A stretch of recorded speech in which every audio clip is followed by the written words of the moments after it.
আপনাদের মুখ থেকে এরকম অসহায়ত্বের কথা যদি আমি শুনি, আমি একজন ভিকটিম হিসেবে, তো আমি হতাশ হই। মানে এরকম একটা দেশের মধ্যে, রাষ্ট্রের মধ্যে যে আরেকটা রাষ্ট্র বা আরেকটা ক্ষমতার বিপরীতে আরেকটা ক্ষমতা যে আছে, তা আপনাদের মুখ থেকে এইসব কথা শুনে সেটা আমার কাছে প্রতীয়মান হয়। কারণ আপনাদের উপর যে ক্ষমতা তুলে দেওয়া আছে বা যে ক্ষমতা অর্পণ করা আছে, সেই ক্ষমতা যদি আপনারা না ব্যবহার করতে পারেন, তাদের যে এই গুমের সাথে যারা জড়িত ছিলেন সেটা বিস্তারিত ডিসক্লোজ করার যে বিষয়গুলো আছে, তা যদি আপনারা না পারেন বা আপনাদের পক্ষে যদি না সম্ভব হয়, তাহলে আর আমরা কার কাছ থেকে কি আশা করব? সেটা হচ্ছে আমার উদ্বেগের জায়গা। তো এটা অবশ্য আমি চাই যে এই সমস্ত বিষয়গুলো আর আমরা সামনে যেন না দেখি। সরকারের একটা যথাযথ পদক্ষেপ নেওয়া এবং সংশ্লিষ্ট যেসব বাহিনীর সদস্যরা জড়িত ছিলেন বা যে সমস্ত সংস্থাগুলো জড়িত ছিল তাদেরকে জবাবদিহিতার মধ্যে নিয়ে আসা, এবং যেসব ব্যক্তি বা যেসব সামরিক বেসামরিক যে কর্মকর্তারা জড়িত ছিলেন তাদেরকে চিহ্নিত করা এবং চিহ্নিত করে তাদের বিরুদ্ধে আইনানুগ ব্যবস্থা নেওয়া। এখন সংক্ষেপে যদি আমি আরও বলি যে শেখ হাসিনা সে তো ফেসিস্ট, তার পেশিবাদী রেজিমে যা যা করেছিল তা তো আমরা জানি। যে গুম ছিল সবচেয়ে একটা বড় যে অপরাধ, তার মধ্যে একটা ছিল। তো এক্ষেত্রে সে তো এই অপরাধটা সে একা করে নাই, তার মধ্যে আরও বড় একটা গ্রুপ ছিল, শুধু দু একজন তো ছিল না। আয়নাগর কারা পরিচালনা করেছিল, তাদেরকে তো আমাদের চিহ্নিত করতে হবে। এবং তারা যদি বলে যে তারা কি বলে, তাদের বক্তব্য আমাদেরকে শুনতে হবে।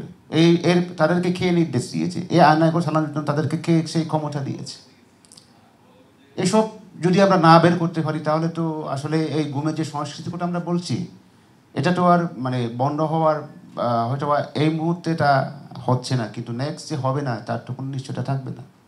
তো এক হাসিনা চলে গেছে, নেক্সট যে কোনো হাসিনা আসবে না, হাসিনার মতো কেউ আসবে না, এমন তো কোনো নিশ্চয়তা তো আমরা দিতে পারি না। তো এই কারণেই সেটা একটা বিষয়।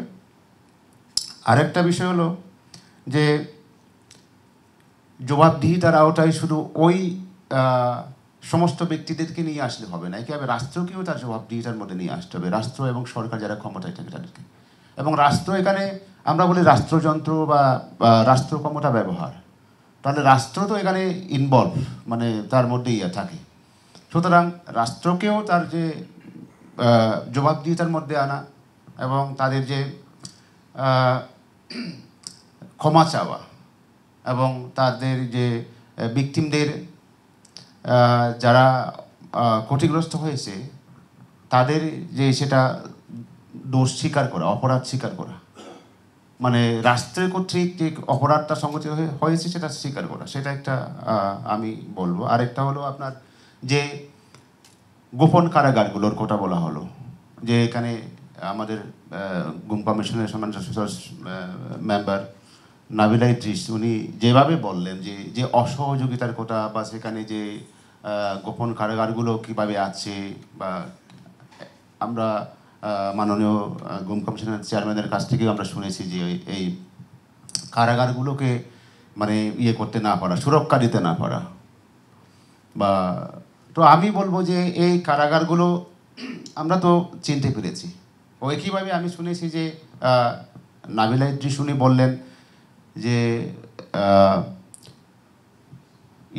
যে জুলাই মিউজিয়াম হয়েছে সেখানে যে আমরা আপনারা যে ইয়েগুলো তুলে ধরেছেন, গোপন কারাগারের যে একটা অবয়ব বা তার যে একটা বানিয়েছেন, সেটা তো একটা ফেক, মানে একটা আদলে বানানো হয়েছে। এখন রিয়েল যে কারাগারগুলো, তার সেই কারাগারগুলোর অবস্থা কী হবে?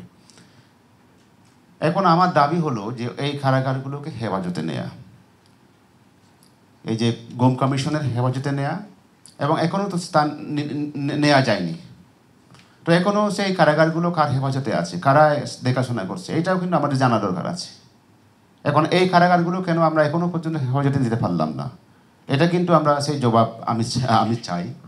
এবং সেই কারাগারগুলো এখন কী অবস্থায় আছে, আমরা তো আর প্রতিদিন মানে দেখে আসছি না, এবং সর্বশেষ অবস্থাও আমাদেরকে জানতে হবে যে কারাগারগুলো এখন কী অবস্থা রাখা হয়েছে, সেখানে যে এভিডেন্স ছিল সেই এভিডেন্স ধ্বংস করা হচ্ছে কিনা, নষ্ট করা হচ্ছে কিনা, সেটা কিন্তু আমাদের জানার অধিকার আছে।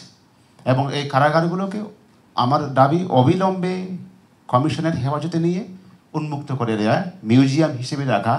সেই কারাগারগুলোর থেকে যেন আমরা শিক্ষা নিতে পারি যে এই কারাগারগুলোর মধ্যে দীর্ঘদিন ধরে বছরের পর বছর মানুষকে অমানবিক অবস্থায় রেখে, গুম করে রেখে দেওয়া হয়েছে, এবং অনেক মানুষকে এখানে রাখার পরও তাদেরকে মেরে ফেলা হয়েছে। এই যেন শুধু আমাদের দেশের নয়, সারা বিশ্বের মানুষ যাতে জানে যে এই গুম যে কত বড় অপরাধ, এবং এভাবে যে মানুষকে কষ্ট করে থাকতে হয়।